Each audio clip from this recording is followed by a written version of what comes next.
Now we're going to learn how to use Vim to delete text.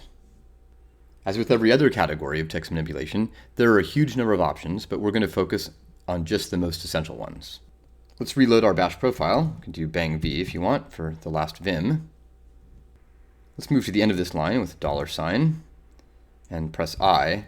Now, if you start inserting text here, it actually goes at the end of this alias, so we can use the arrow key to move one over. There's a way around this using a different insertion command, but again, we're focusing on minimum viable Vim here without getting too fancy. Hit return. And now suppose I were to type a new alias, but I included a typo. So here there's an extra E, and I want to delete it. The way to do this is by hitting escape to get back into normal mode from insertion mode, and then move the cursor over the letter you want to delete and press X.